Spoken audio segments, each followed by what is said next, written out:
ele chega a uma conclusão que, apesar de serem diferentes, falar em um, falar em três, falar em dois, falar em poli e em muitos, ele vai falar que o ser humano tem uma essência que é imortal.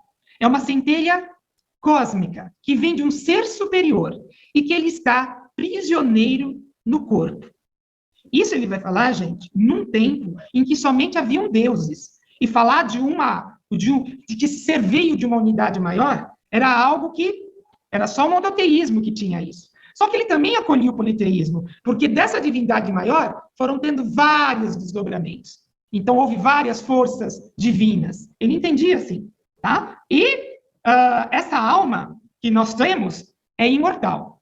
Isso contrariava os gregos, porque só os deuses eram imortais. Mas ele bancou isso. Nós temos uma parte imortal em nós e teremos que devolver isso ao mundo. Vamos voltar para isso. Aqui vocês estão vendo a escola de Atenas. Olha Pitágoras aqui, ó. Aqui está aqui Platão, apontando para cima, o mundo de cima, Aristóteles, falando da lógica das coisas de baixo, e aqui, ó, escrevendo, está ele, Pitágoras. Deixa eu ampliar ele aqui para vocês. Opa! Escrevendo bastante aqui. Tá ok? Vamos lá, turma. Nos conhecimentos de Pitágoras, o principal é que os números, para ele, não são só números. São geradores de vida, são arquétipos, eles são ideias. E é isso que nós vamos procurar entender aqui. Cada um tem um desdobramento e conta uma história, tá ok?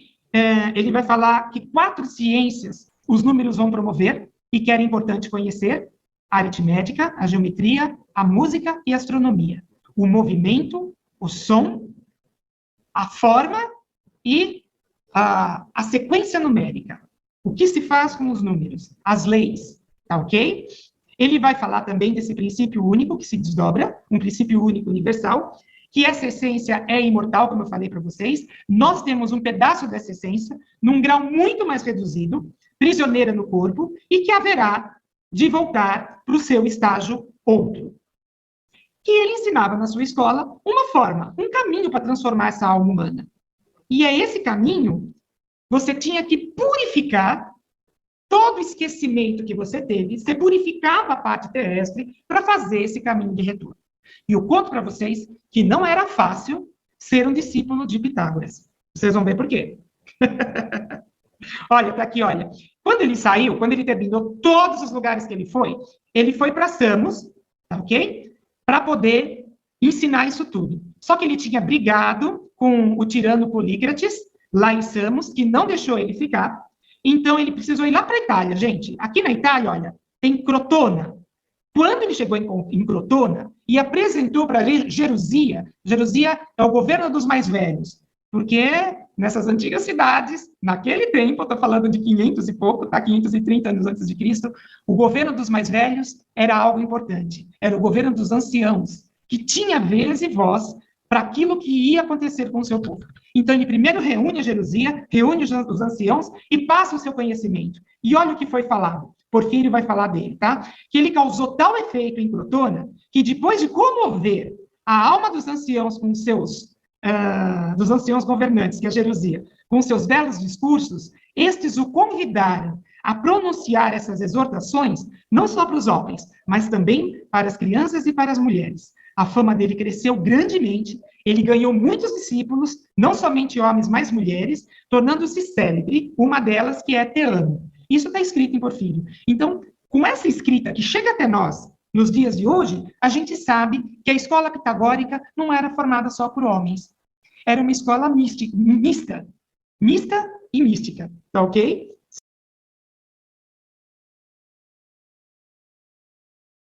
Estou colocando aqui o charts, nesse portal de charts, justamente da Mãe Divina, aqui é Maria, mas poderia ser Demétria. Tá? Nós temos as 4 ciências que eu falei para vocês. A música está aqui, Pitágoras está embaixo, aqui está a música, eu sei que não dá para ver direito, tá ok? Nós vamos ter a astronomia, olhando para cima, olha.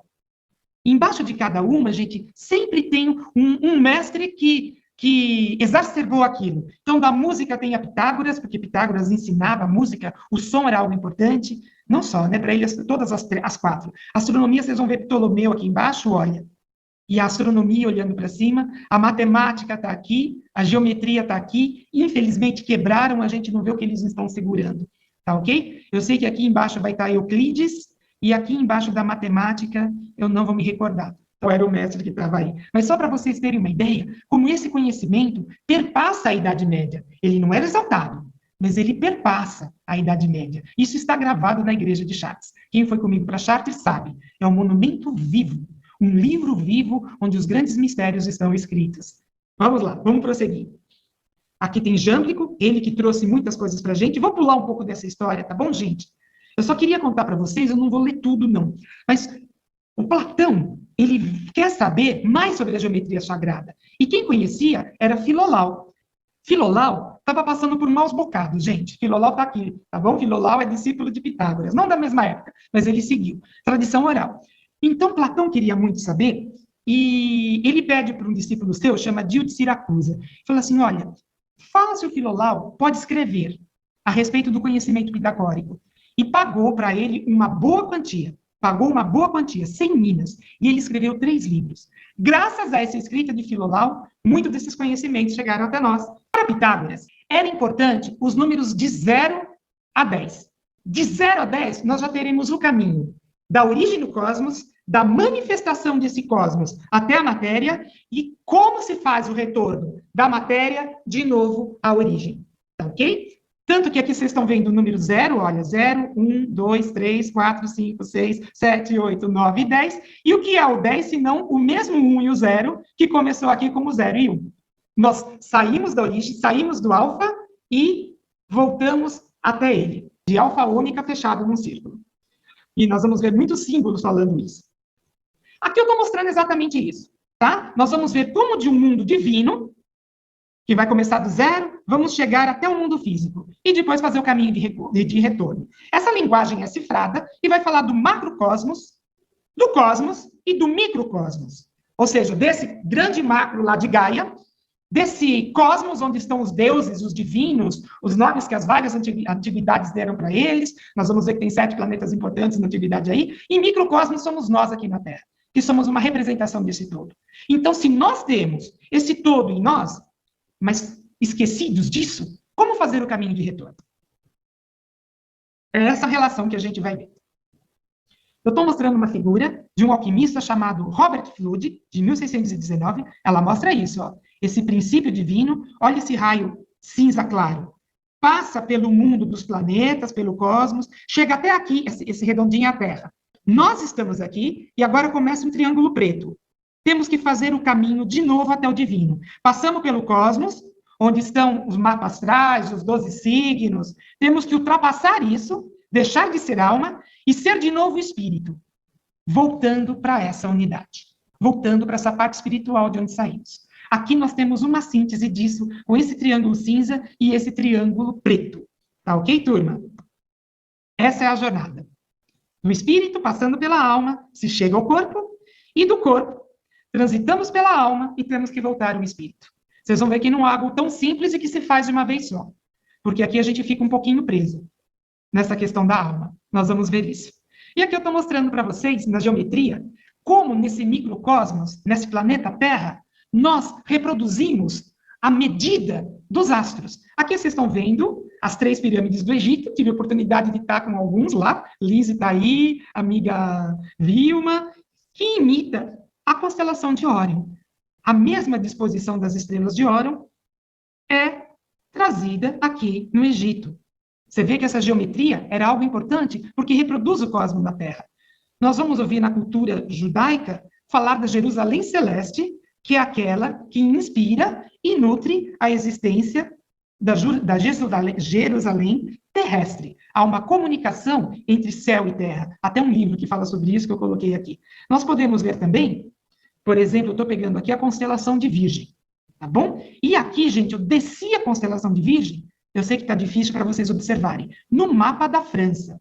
Praticamente, para cada estrelinha da constelação de Virgem, ao colocá-la em escala no mapa da França, vai dar, vocês estão vendo os pontos vermelhinhos, em cima de uma Notre Dame, em cima de uma igreja consagrada à Grande Mãe. Como é que se sabe disso? para vocês verem que os estudos de geometria sagrada se perpetuam. Eu estou falando uma visão antiga, tá bom? Da antiguidade. Nós temos uma divindade, essa divindade vai criar seres, são seres angélicos, seres numa qualidade espiritual. Esses seres numa qualidade espiritual, em um determinado momento, inclusive um desses seres especial, que é chamado Adão Cadmon, ou aquele que é feito à imagem e semelhança do divino, e está lá junto com o divino, tá bom? Adão Cadmon, o Adão primordial, o Adão espiritual, ele vai se apaixonar, já teve a construção da Terra, as várias camadas, ele se apaixona pelo que ele vê na Terra. Ao se apaixonar, ele vai descer até a Terra. Só que para descer esse espírito, ele passa no meio de um lugar que é chamado cosmos, onde estão 7 planetas. Cada planeta vai dar uma qualidade para os seres que vão ser encarnados aqui. Então, ele se despe, ele vai colocando vestes. Aí vem os véus de Ísis, os 7 véus de Ísis. Esse espírito coloca vestes, que são os dons do planeta. E se encarna nessa Terra. Essas vestes se chamam alma. Nela você tem algo que se chama personalidade. Nela você vai ganhar um nome, tá bom? Aqui nós vamos ter o Adão físico, tá bom? Mas eu estou pensando em você. Só para te explicar. Todos nós, sem exceção aqui, somos um espírito, o Adão Cadmon. Cada um de nós, ao passar por esses 7 planetas, nos individualizamos em pequenas mônadas, pequenos seres, cada um ganhando nome e sendo diferente do outro. Essa é a nossa alma. E encarnamos aqui. Esse é o nosso corpo físico. Quando eu desencarno, eu vou ter que prestar conta para esses planetas. Eu entrego para essas almas aquilo que eu fiz aqui. Aí, minha filha, não está fácil, não. Tá bom? Porque a gente, junto com as virtudes desses dons, nós ganhamos vícios. E ficamos densos demais. Mesmo sendo alma, estamos densos demais para subir de novo a qualidade espiritual. Mais que isso, eu explico depois. Nós estamos fazendo o símbolo daquilo que a geometria sagrada oferece. Nós temos o quadrado da matéria, aqui embaixo. Nós temos o poder do círculo, porque o que é o compasso? É aquele que há de executar o círculo. Nós temos o poder do manifesto, que ainda vai manifestar nesse compasso, e embaixo, o poder da matéria que se realizou. Nós temos, se vocês verem bem também, como se o compasso, o esquadro, fosse o feminino, fosse a Terra, ele recebe, é como um vaso, e o compasso penetra nele. Nós também temos esse olhar. E, além disso, aí sim os maçons vão utilizar, eu vou pedir para vocês fazerem, partindo da letra, do ponto C aqui, ó, vou mostrar para vocês o que eu vou fazer. Partindo do ponto C, eu vou puxar uma linha e vou desenhar a letra G. Aí sim é maçom. Porque para os maçons, esse G é o Gal, o grande arquiteto do universo. Mas esse G pode ser geração, a geração de tudo que existe. Esse G pode ser Gaia. Esse G pode ser a grande obra da alquimia, que une, está entre aquilo que está em cima e aquilo que está embaixo. Esse G pode ser geometria. Então, vou pedir para vocês anotarem as possibilidades desse G aqui, ó. Coloca aqui, G. Vamos começar com Gaia? Gaia, Gel, que pode ser G de Gemeter, tá bom? Ah, e pode ser God também, tá bom? Mas vamos lá, Gaia. Depois eu quero que vocês coloquem apenas o G e o E, que vai gerar Gemeter. Tá bom? Gaia, G é assim, sem a letra U. Vamos colocar God? God. Outra coisa importante, geração. Entre o em cima e o abaixo está a geração. O que nós vamos estudar? Geometria.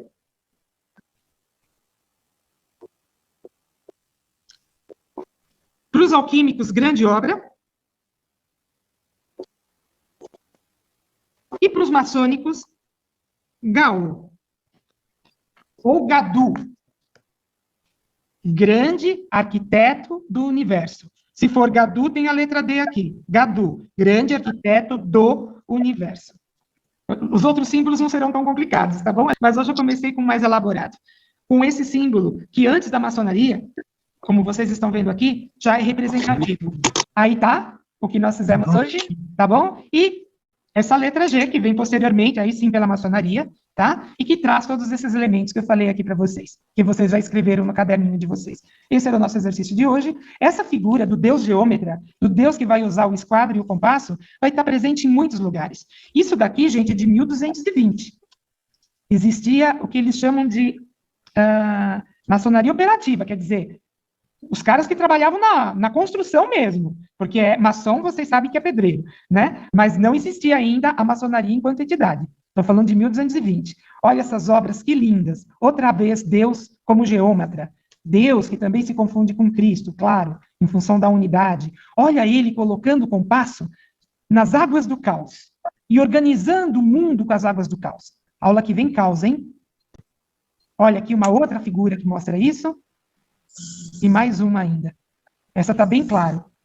Mexendo nas águas do caos e organizando o mundo. Tudo bem por hoje, turma? E essa que é maravilhosa. Eu não podia deixar de terminar, tá? Com o antigo dos dias, que é Deus saindo de uma luz, pegando esse compasso e realizando a grande obra a partir da luz. Essa é uma obra de William Blake. Ele, ao estender o seu raio cósmico, geométrico, ordena o caos e mede o abismo, separando assim luz das trevas. Tudo bem por hoje, turma?